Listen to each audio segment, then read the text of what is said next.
আজকে আমি বানাবো এই যে কাবলি চানা দিয়ে কসুরি মেথি চানা। তার জন্য লাগছে আমি কাবলি চানাটা অল্প একটু আলু দিয়ে এটা প্রেসারে সিটি দিয়ে নিয়েছি। এর জন্য লাগছে আমার কুচানো পেঁয়াজ, আদা রসুন পেস্ট করা, কাজু কিশমিশ, কসুরি মেথি, গোটা গরম মশলা, গোটা মেথি, আর লাগছে গোটা লঙ্কা, তেজপাতা, একটু চিনি, জিরে গুঁড়ো, হলুদ গুঁড়ো, লঙ্কা গুঁড়ো, তেল, নুন, জল। এখন আমি গ্যাসটা জ্বালিয়ে নেব।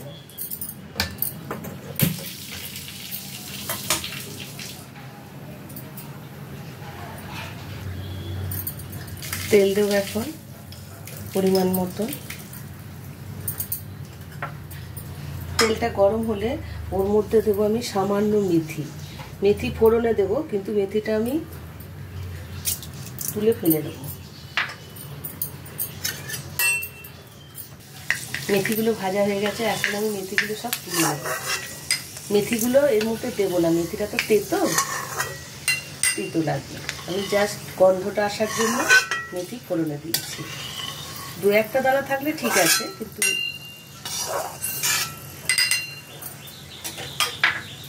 এখন দেবো আমি একটু গরম মশলা ফোড়ন, তারপরে দেবো একটা গোটা লঙ্কা, একটা তেজপাতা, একটা গোটা লঙ্কা, এখন দেবো কিছুটা পেঁয়াজ কুচানো,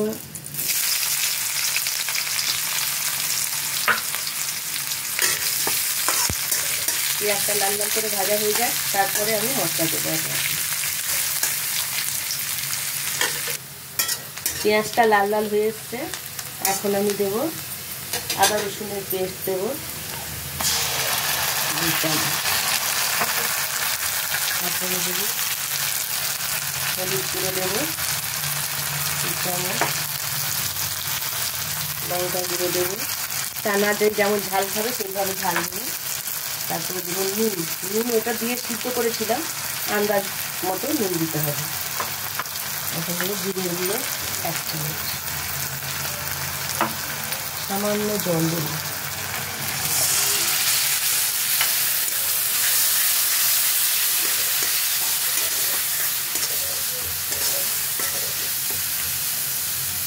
মশলাটা ভাজা হয়ে গেলে তেল ছাড়লে তখন আমি চানাটা দেবো। মশলায় তেল বেরিয়ে গেছে, তেল ছেড়ে দিয়েছে, এখন আমি এই চানাটা মধ্যে দিয়ে দেবো।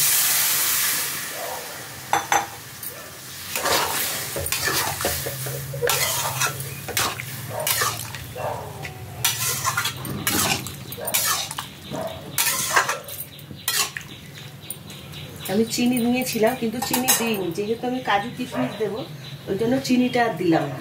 যদি কেউ মিষ্টি মিষ্টি পছন্দ করেন চিনি দিতে পারেন। চানা প্রায় রেডি হয়ে গেছে, এখন আমি দেব কাজু কিশমিশ ভিজিয়ে রেখেছি আমি, এটা কিছুটা দিয়ে দেব।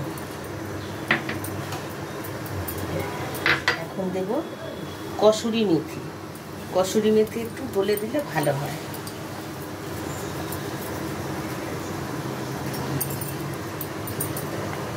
দু মিনিট ফুটে আমি নামিয়ে দেব।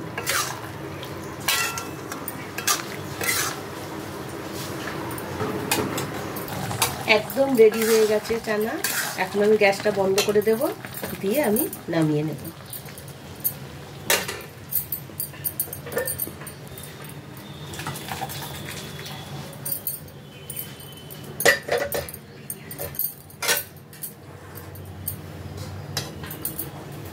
মেথি চানা এটা রুটির সাথে, পাউরুটির সাথে, পরোটা, লাচ্চা সবকিছুর সাথে যাবে। রুমালি রুটি খুব ভালো যায়।